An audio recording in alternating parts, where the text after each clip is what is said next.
Yes, thank you, Madam Speaker. And every member of the House, I would think, would clearly state that they care passionately about the victims of crimes and those that are affected by it.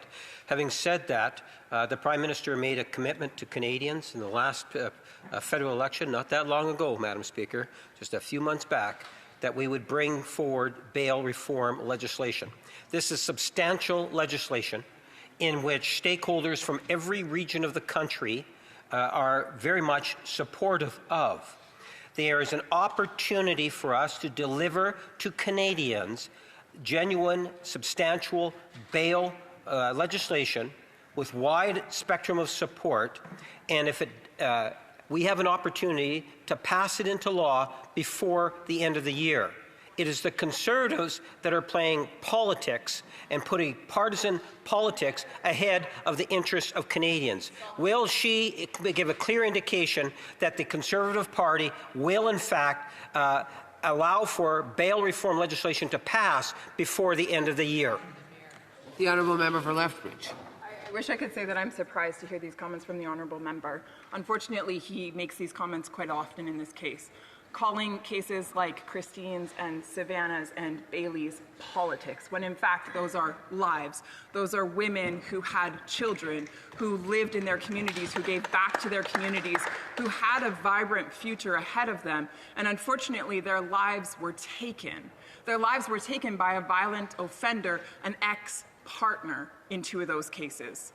And this honourable member wants to call it politics when I stand in this place and share their story and advocate on behalf of them and their families.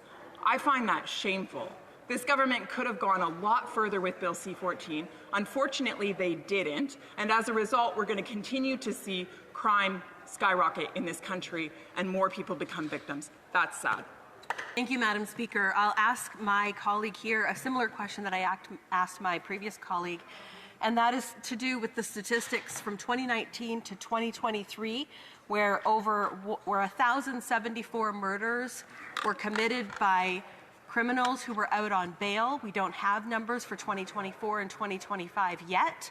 The member opposite continues to say, will you pass this bill quickly? You should pass this bill quickly, because all of the organizations and associations, police associations are saying we should do that. My question to her is, why does she think the members opposite voted against our motion to pass C-242 quickly when those same associations asked us to do it and asked them to do it? Honourable member for Lethbridge. I appreciate the question, and again, I'll highlight that I feel that Bill C-14 should have gone much further. It's one thing to have buy-in on a bill, yes, granted, but those same people who are buying into this bill, who are supporting this bill, would have advocated for it to go much further. Bill C-5, a Liberal bill, weakened deterrence and denunciation by repealing numerous mandatory minimum sentences and re-permitting conditional sentences like house arrest for crimes like sexual assault. That's disgusting. That's absolutely disgusting. Bill C-75, the Liberals forced judges to release offenders at the earliest possible time with the least onerous conditions.